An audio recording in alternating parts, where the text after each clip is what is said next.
Hari ini, Edi sedang memperhatikan sebuah gudang kecil di belakang rumahnya. Dia menatap serius pintu gudang tersebut. Nampaknya ada yang membuat perhatiannya sangat amat serius. Entah, apakah selama ini hanya firasat atau hanya halu yang lewat di pikirannya. Dirinya selalu mendengar benda-benda bergerak sendiri sampai menimbulkan suara gaduh pada bulan tertentu. Selama beberapa tahun terakhir, semenjak dirinya pindah ke rumah itu, sering sekali mendengar suara benda bergerak dan gerakan benda tersebut menimbulkan suara yang sangat keras sekali seperti seseorang yang ingin sekali lepas dari penjara. Bunyi benda-benda itu seperti memberi arti bahwa mereka hidup dan ingin sekali lepas saat itu juga. Karena bunyi itu, Edi kadangkala takut dan merinding ketika mereka sudah bermain bunyi di dalam gudang. Lamunan Edi seketika buyar lantaran ibunya secara tiba-tiba mengagetkan dirinya yang saat itu sedang serius memandangi gudang tersebut. Bu, kok semisal mau mendekati bulan suro. Gudang tiap malam hari selalu rem ya. Apa ada yang sedang bermain di gudang, Bu? Atau hanya aku saja yang halu dan keliru salah dengar? Tapi gak mungkin Bu, kalau aku salah dengar, ucap Edi. Sang ibu menatap lurus ke arah pintu gudang. Tatapan ibunya seolah menjelaskan bahwa dirinya sangat tahu mengapa suara gaduh itu selalu terdengar saat bulan tertentu ketika malam hari. Ibunya kemudian menyuruh Edi segera berdiri dan mengajaknya untuk masuk ke dalam. Tidak ada jawaban yang dijelaskan oleh ibu Edi. Ayahnya, Pak Listu, baru saja pulang. Tanpa bersuara dan banyak omong, beliau meletakkan tasnya di kursi kayu ruang tamu. Dia kemudian menatap Edi dengan wajah yang santai namun tetap terlihat serius. Edi yang sudah memperhatikan ayahnya sejak tadi hanya bisa membalas pasrah tatapan sang ayah. Nanti ikut Bapak, kita ke rumah Pak Hadim. Bapak ada perlu sama kamu, ucap Pak Listu. Didi hanya bisa membalas perkataan sang ayah dengan mengangguk pelan dan kemudian diam. Edi sudah terlihat rapi dan duduk di kursi depan rumah, menunggu ayahnya yang tak kunjung keluar. Dia pikir mungkin ayahnya lupa bahwa sudah mengajaknya untuk ikut ke rumah Pak Hadim. Sudah hampir setengah jam ayahnya tidak kunjung keluar dari gudang. Mungkin memang benar, rencana saat itu batal. Perasaan kesal saat itu sudah menyelimuti hati Edi. Padahal saat itu, dia sudah punya janji dengan Mayang mengajaknya makan bersama. Tiba-tiba suara pintu yang terbuka terdengar keras dari arah gudang. Rupanya sang ayah yaitu Pak Listu sudah memakai blangkon dan berpakaian yang menurut Edi sangat aneh dipakai saat itu. Ayahnya memakai baju surjan, pakaian yang sangat formal sekali menurutnya dan cukup serius sekali dipakai saat malam hari. Pikiran Edi sudah kemana-mana, apakah sang ayah akan mengajaknya pergi ke suatu tempat dan melakukan ritual? Karena sangat aneh sekali menurutnya hari sudah berganti malam dan sang ayah memakai pakaian seperti itu. Ted, kamu ganti pakai baju ini, itu kamu ambil di dalam. Segera kita berangkat ke rumah Pak Hadim, ucap Pak Listu. Edi dengan cepat melakukan perintah ayahnya. Dia sedikit lari menuju ke arah gudang, baru pertama kali dia masuk ke dalam ruangan itu. Hal itu terjadi lantaran Edi dan ibunya diperintahkan untuk tidak mendekati area gudang dengan alasan apapun. Edi sangat terkejut karena saat pertama kali masuk ke dalam gudang itu, dia melihat tembok gudang tersebut berisi dengan benda-benda kuno dan juga benda yang sekarang sudah lumayan punah. Terdapat keris berjejer rapi yang diletakkan di pojok ruangan. Sangat bersih sekali dan bau ruangan itu sangat wangi sekali dengan wangi bunga. Edi kemudian melihat baju surjan yang terlipat rapi berada di atas meja lengkap dengan blangkon seperti yang dikenakan ayahnya. Tidak bisa dipercaya olehnya. Hal yang paling dia hindari selama ini harus dia lakukan, menggunakan sesuatu yang ayahnya kenakan dan dilakukan. Namun, Edi adalah anak yang patuh kepada orang tuanya, tidak mungkin hal yang sudah diperintahkan oleh sang ayah akan ditolak olehnya. Edi bergegas ganti baju dan segera juga menggunakan baju surjan tersebut dan lekas menemui ayahnya di depan. Sudah selesai, Ed. Lekas kamu ambil peti hitam yang berada di pojok ruangan. Jangan dibuka, ucap Pak Listu. Edi dengan cekatan mengambil peti yang berada di dalam ruangan tersebut. Nampak berat sekali dan sangat wangi sekali. Perasaan ingin sekali tahu apa yang ada di dalam peti itu menggebu-gebu dalam hati Edi. Namun, hal itu sangat tidak akan dia lakukan karena sang ayah melarangnya untuk membuka peti tersebut. Mobil menyala dan Edi bersama ayahnya tancap gas ke rumah Pak Hadi. Sampai saat itu Adi masih belum mengerti diajak kemanakah sebenarnya oleh ayahnya.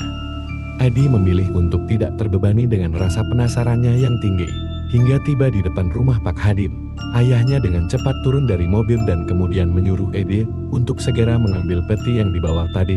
Dengan cepat Edi berlari ke arah belakang mobil. Dia membuka pintu belakang dengan cepat. Tiba-tiba dia terkejut dengan seorang perempuan tua yang berdiri di belakangnya. Peti yang dibawanya hampir terjatuh. Dia menatap serius ke arah nenek bungkuk tersebut, menoleh ke kanan ke kiri. Dia sangat terkejut dengan kemunculan nenek tersebut secara tiba-tiba karena penasaran. Edi menghampiri nenek bungkuk tersebut dan meletakkan peti tersebut sebentar di tanah. Yang Sewu permisi, mohon maaf tadi bersikap tidak sopan Nek, mohon maaf sekali, ucap Edith. Wajah nenek bungkuk tersebut nampak sangat teduh sekali. Senyum yang begitu senang dia nampakkan di depan kedua mata Edith. Edi dengan cepat meraih tangan nenek itu, berniat untuk menuntunnya. Hal itu dia lakukan lantaran dia sangat iba akan kondisi nenek tersebut yang tidak kuat untuk berjalan. Namun, ajakan Edi untuk menuntunnya berjalan ditolak. Nenek tersebut kemudian menepuk pundak Edi dan kemudian sedikit merangkulnya. Bele, misal awakmu kepilih, akon jaluk tulung awakmu kudu ajek ian waspodu, soal wong kang diamanai barangku pasti abot melakoni pantangan, yen atimu kuat. Insyaallah kabeh wes, ditakdirno dalam jelas sang nenek. Naik, jika kamu terpilih, aku minta tolong kamu harus tetap dan tidak berubah dan waspada. Karena orang yang diamanai sebuah barang itu pasti berat melakukan pantangannya. Kalau hatimu kuat, insya Allah sebuah sudah ditakdirkan jalannya. Karena setelah mendengar perkataan nenek tersebut Edi melamun, tanpa sadar ayahnya terdengar memanggilnya, "Ed, nyapo awak musuhi no kono?" Dengan wis dinteni karo wong-wong, ucap ayahnya sambil berteriak, Edi, kenapa kamu lama di sana? Cepat. Sudah ditunggu sama orang-orang. Edi yang saat itu mendengar teriakan ayahnya, seketika tersadar dan melihat nenek tersebut sudah tidak ada. Dia menoleh ke kiri dan ke kanan. Aneh, padahal tidak lama dia melamun, namun keberadaan si nenek tersebut sudah tidak ada di sekitarnya. Edi bergegas mengambil peti yang dia letakkan di bawah, kemudian berjalan cepat menghampiri sang ayah. Dia menoleh ke kiri dan ke kanan. Aneh, padahal tidak lama dia melamun, namun keberadaan si nenek tersebut sudah tidak ada di sekitarnya. Edi bergegas mengambil peti yang dia letakkan di bawah, kemudian berjalan cepat menghampiri sang ayah. Di dalam rumah Pak Hadim sudah duduk dengan tenang dan juga berbaris rapi. Nampak terlihat sang ayah yang melambaikan tangan kepadanya. Edi menyadari saat itu suasana sedang serius. Entah apa yang sedang dilakukan orang-orang tersebut dengan pakaian yang sama seperti ayahnya. Edi secara pelan membawa peti itu, mendekati ayahnya, yang berada di barisan depan sendiri. Edi tidak tahu menahu, yang jelas selama itu, dia mengikuti perintah dari sang ayah. Bukaan peting, jupukan opo seng onok nek jero peti iku, ucap ayah Edi. Bukalah petinya. Lambilkan apa yang ada di dalam peti itu.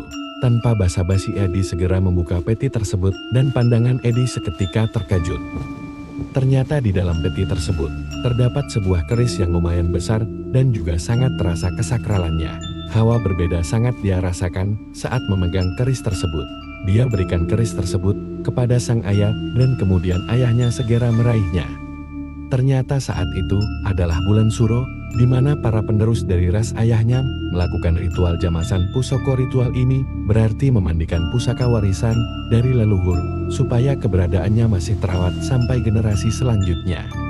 Ternyata maksud dari sang ayah mengajak Edi untuk mengikuti rangkaian acara tersebut, lantaran Edi akan menjadi penerus dari ritual jamasan pusaka selanjutnya.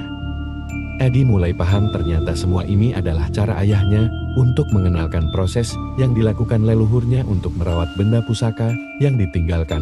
Edi sungguh hikmat dalam mengikuti proses tersebut sampai selesai.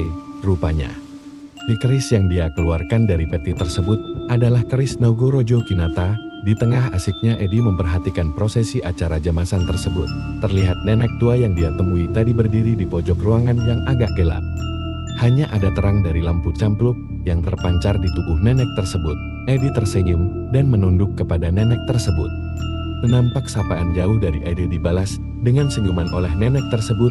Kemudian tangan kanannya, yang dia sembunyikan di balik punggungnya, secara cepat dia gerakkan ke depan, dengan menggaman sebuah keris di tangannya.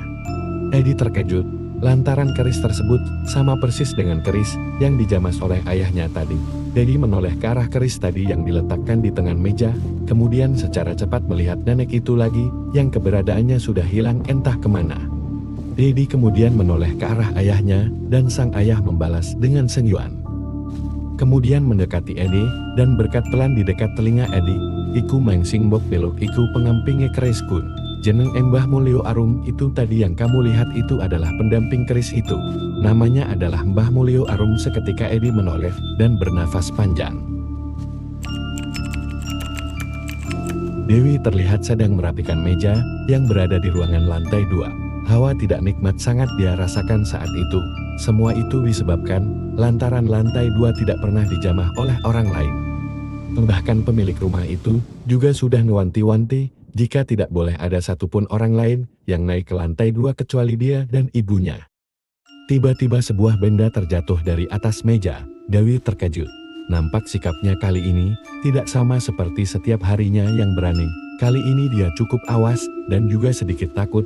Benda yang jatuh itu adalah sebuah sisir kayu yang tadinya diletakkan di atas nampan.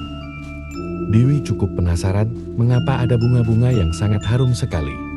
Tak hanya bunga, terdapat baju dan juga jarik yang dilipat rapi di atas bunga itu, lengkap sekali. Seperti peralatan wanita yang memang sengaja ditata serapi. Mungkin di situ setelah mengembalikan sisir kayu tersebut ke tempat semula. Tiba-tiba jendela ruangan tersebut terbuka dan angin lumayan kencang datang. Dia mencoba tidak menghiraukan hal itu. Namun sebuah kain yang menutup benda di dinding lepas. Dewi menoleh dan melihat lukisan wanita yang memakai baju zaman dahulu berwarna hijau. Dewi pernah melihat lukisan wanita ini di rumah saudara ibunya. Menurutnya lukisan itu seperti memiliki nyawa yang sangat hidup sekali. Tiba-tiba suara sang ibu terdengar memanggilnya, "Dewi, kok suwi agem? Wes mari alatmu toto-toto?" Tanya sang ibu. Dewi, kok lama sekali? Sudah selesaikah kamu menata?" Sapia, ibunya yang sedari tadi sudah menunggunya di bawah, terpaksa berjalan lagi ke atas untuk melihat anaknya yang sangat lama sekali bersih-bersih. Dewi melihat ibunya, menatap penuh tanya di pikirannya. "Bo, di tembok itu lukisan sopo sih?" Tanya Dewi polos. "Bo, di tembok itu lukisannya siapa sih?" Sarpia yang mendengar penanyaan dari Dewi kemudian menoleh ke arah lukisan tersebut.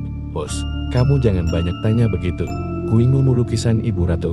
"Itu adalah lukisan Ibu Ratu." Betul saja. Dewi merasa kebingungan. Selama ini hanya ibunya yang tahu soal ruangan tersebut.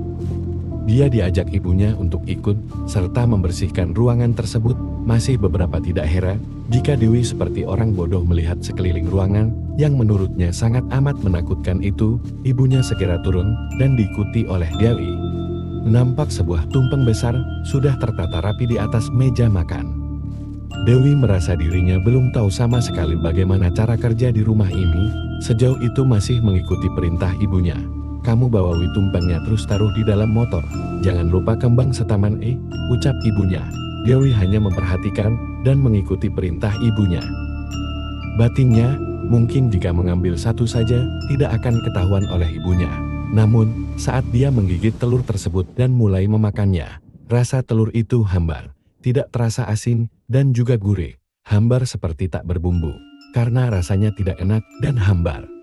Dewi akhirnya membuka bagasi kembali dan dia cicipi semua lauk di sekitar tumpeng tersebut. Semua rasanya sama, hambar. Karena sedikit khawatir dan takut nanti sang ibu dimarahi oleh Pak Kuncen, Dewi dengan cepat berlari menuju ibunya yang sedang menyalakan dupa. "Perseno, tumpeng ekoyep karosang masak gak dibumbuni?" ucap Dewi. "Bu, tumpengnya sepertinya sama, yang masak tidak dikasih bumbu." Mendengar perkataan anaknya, sang ibu kemudian melotot dan langsung berdiri. "Mari mbok pangan yo. Ngelamak awakmu ikiwi, iku ngunu gaeng narung nok segoro," ucap ibunya. "Habis kamu makan ya.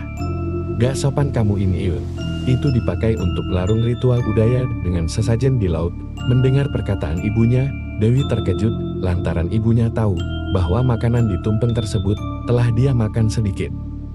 Di perjalanan banyak pertanyaan yang ada di kepala Dewi. Mengapa sang ibu bisa tahu kalau tumpeng tersebut dia makan sedikit? Perasaan tidak ada yang melihatnya saat itu. Setelah itu, sampailah mereka di lokasi tujuan. Nampak beberapa orang yang sedang berada di lokasi langsung membuka bagasi dan membawa tumpeng tersebut menuju pinggir pantai. Dewi memilih untuk tetap di dalam mobil. Dirinya sudah bosan dengan tingkah orang-orang yang lumayan menyita energi saat itu. Saat memandangi ibunya, dia melihat perempuan berpakaian persis seperti di lukisan tadi pagi. Namun, ada beberapa yang terlihat berbeda, namun pakaian perempuan itu sama. Bedanya, jika di lukisan tidak memakai mahkota, yang dia lihat saat ini memakai mahkota kuning keemasan dan banyak sekali bunga di sekitarnya. Perempuan berambut panjang tersebut berjalan pelan di depan para orang-orang tersebut. Dewi memperhatikan dengan seksama. Tiba-tiba dia terkejut lantaran perempuan berpakaian serba hijau tersebut menoleh dan menatap lurus kepadanya. Padahal saat itu posisinya berada di dalam mobil. Dewi dengan cepat duduk dan menghadap ke depan, seolah tidak percaya perempuan itu bisa tahu Dewi sedang memperhatikan dan kemudian langsung tersenyum kepadanya. Karena rasa terkejut yang sangat amat dia rasakan ini, dia menutup wajahnya dengan jaket yang dia lepas tadi. Setelah acara selesai, ibunya kemudian masuk ke dalam mobil. Dewi yang wajahnya sudah memendam penasaran sedari tadi kemudian tanpa basa-basi bertanya kepada ibunya, "Bu, siapa yang tadi memakai baju seperti di lukisan?" "Dia tadi tersenyum kepadaku," ucap Dewi.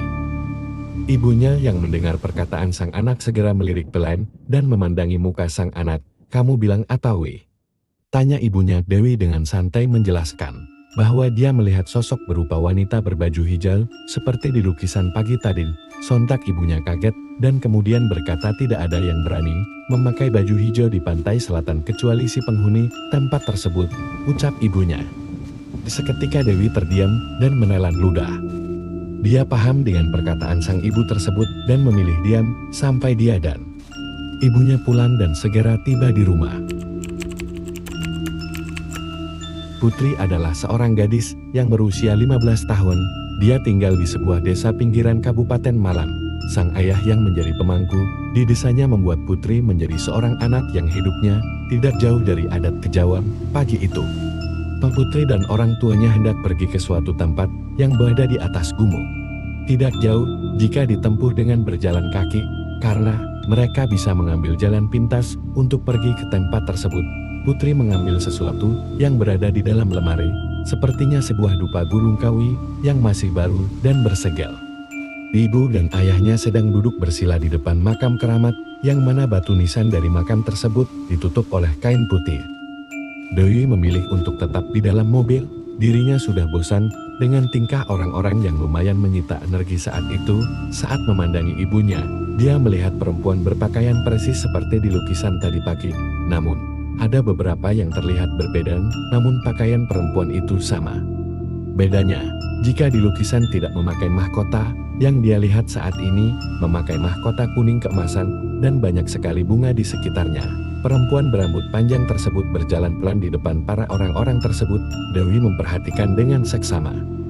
Tiba-tiba dia terkejut lantaran perempuan berpakaian serba hijau tersebut menoleh dan menatap lurus kepadanya. Padahal saat itu posisinya berada di dalam mobil. Dewi dengan cepat duduk dan menghadap ke depan. Di atas batu nisan itu terdapat payung kuning keemasan yang sangat indah sekali. Putri hanya menatap sang ayah yang sedang menyiram air dari kendi yang terbuat dari tanah liat. Segera mungkin ayahnya meminta dupa yang diambil oleh anaknya untuk segera dia hidupkan. Ibunya yang sedang memperhatikan raut wajah sang anak yang kebingungan, langsung melambaikan tangan kepada anaknya. "Duduk sini, duduk di samping ibu," ucap sang ibu. Putri yang mendengar perkataan sang ibu kemudian melangkahkan lutut ke arahnya. Sang ayah kemudian memandangi istrinya, memberi isyarat untuk segera memberikan dupa yang diambil oleh Putri. Sang ibu mengangguk pelan. Kemudian memberikan dupa tersebut dan mengambil korek untuk menyalakannya. Ayah Putri seperti sedang membacakan sebuah kalimat dan juga memulai menabur bunga baru di makam itu. Sang ayah dengan hati-hati kemudian berdiri dan melepas kain dari payung tersebut. Beberapa orang yang sudah duduk di belakangnya kemudian menyodorkan kain yang kondisinya masih bagus dan terlihat bersih. Sang ayah kemudian dengan cepat mengambil kain itu dan memasangnya. Setelah itu, Orang yang berada di belakangnya menyodorkan kain putih, di mana kain tersebut menjadi kain pengganti yang baru untuk menutup batu nisan. Putri yang heran dan tidak mengerti apa yang sedang dilakukan oleh orang tuanya, hanya bisa terdiam. "Bu Sakjen, kita iki lagi opo toh?" tanya Putri. "Bu, sebenarnya ini, kita lagi ngapain sih?" Ibunya, yang mendengar Putri bertanya seperti itu, langsung memberi isyarat dengan jari telunjuk yang dia tempelkan di mulut SSTTT. "Nanti, kalau ayahmu dengar, ibu dimarahi. Ibu bilang bahwa kamu sudah tahu soal ini, dan ibu juga memastikan bahwa dirimu tidak akan membuat gaduh dengan tingkah selengekanmu." Jelas ibunya. Putri hanya menatap ibunya dengan keheranan. "Bu, jadi ibu bohong ke bapak soal ketidaktahuanku akan acara ini?" tanya Putri. Ibunya hanya mengangguk dan meninggalkan tatapan putrinya tersebut. Tiba-tiba kain yang menutup sekitar mereka dibuka. Kain putih yang panjangnya hampir 4 meter itu memang sengaja dipasang untuk menutup apapun yang sedang mereka lakukan di dalam agar tidak diketahui oleh warga luar yang melihatnya. Putri terpaku melihat seorang perempuan yang duduk di pojok ruangan yang pakaiannya sangat rapi sekali. Di area sekeliling makam tersebut memang terdapat sebuah kursi goyang yang entah apa fungsi dari kursi tersebut Putri sendiri tidak tahu. Perempuan berbaju kuning tersebut menatap Putri dengan tajam. Nampak sebuah kinangan tertata rapi di depannya. Putri nampak heran. Perempuan yang sangat cantik dan rambutnya disanggul rapi membuat Putri terpaku terhadap rupanya. Perempuan itu dengan santai duduk di kursi goyang tersebut dan memainkan susur tembakau di mulutnya. Susur tembakau yang dipakainya untuk membersihkan giginya. Susur yang ia geser ke atas ke bawah itu membuat Putri merinding. Tanpa dia sadari Putri terpaku melihat tajam ke arah perempuan itu.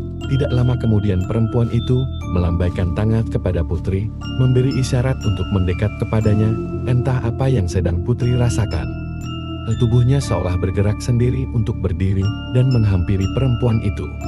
Sang ibu yang terkejut melihat anaknya berdiri di tengah-tengah acara itu kemudian segera menarik tangan sang anak untuk duduk kembali. Namun, ternyata suasana sudah tidak normal, seperti tadi Putri sudah menjadi orang lain. Tangan yang ditarik oleh sang ibu sangat berat sekali, sehingga membuat ibunya kesakitan saat menarik tangan Putri. Suara tertawa yang sangat beda keluar dari mulut Putri, kemudian secara pelan dan sangat teratur sekali langkahnya. Ia mendekat dan duduk di kursi goyang tersebut. "Wojo lali longger, kurang gedang berlin esak curung gao sajen ucap Putri yang duduk di kursi tersebut. "Jangan lupa loh nak. Kurang pisang berlin 1 tundung untuk sesajinya." Mendengar hal itu sontak orang-orang yang berada di sana terkejut dan memastikan bahwa Putri sedang kesurupan oleh sesepuh tersebut, yaitu Mbah Dileng. Karena suasana sudah cukup tegang, maka sang ayah langsung mengambil alih untuk kondisi saat itu. "Napunten Mbah, riniki kulo putun kajeng amit rumian. Menawi kulo yan pemangku desolian, dijining rumat punden sen dados petilasan jenengan teng ulan suro nike," ucap ayah Putri. "Mohon maaf Mbah, ini saya cucunya ingin permisi terlebih dahulu. Jika saya dan pemangku desa lainnya diizinkan untuk merawat makam keramat yang menjadi petilasanmu pada bulan suro ini," setelah meminta izin kepada sang penjaga punden tersebut, nampak ayah Putri memandangi sang anak yang sudah menata beberapa isi kinang yang dibalut oleh daun sirih. Ayahnya tetap membiarkan putrinya melakukan semua itu, dan kemudian Putri mengunyahnya. Nampak nikmat saat Putri mengunyah kinangan tersebut, dan kemudian mengambil susur tembakau yang sudah disediakan juga di sana. Terlihat Putri membuang saripati dari kinangan tersebut ke lantai. Ia terlihat merah kehitaman, dan kemudian Putri tertawa lepas dan seketika tak sadarkan diri. Ayahnya yang panik langsung mengambil tubuh anaknya yang sudah lemas tak berdaya di atas kursi goyang tersebut, menggendongnya dan membaringkan tubuhnya di lantai. Ayahnya kemudian mengambil air yang berisi bunga yang dia letakkan di dekat sesajen. Dia mengambil sedikit air tersebut menggunakan 3 jarinya dan memercikkan sedikit ke arah wajah anaknya agar segera siuman. Tidak perlu menunggu lama, Putri kemudian tersadar dan siuman. Dia melihat sekelilingnya sudah berwajah khawatir dan menatap serius kepadanya. Acara tersebut selesai, kemudian Putri dan orang tuanya pulang ke rumah. Di rumah, Putri menceriakan bahwa dia melihat sosok perempuan yang memakai kebaya berwarna kuning dan cantik sekali. Orang tuanya meyakini bahwa sosok perempuan tersebut adalah Mbah Dilem. Agar teman-teman setia nonton kisah ini, bagaimana menurut kalian tentang kisah ini? Tulis komentar kalian di kolom komentar. Dan bila teman-teman yang baru bergabung jangan lupa like, comment, share, serta subscribe channel ini. Dan nantikan kisah-kisah horor berikutnya tetap di Radio Tengah Malam.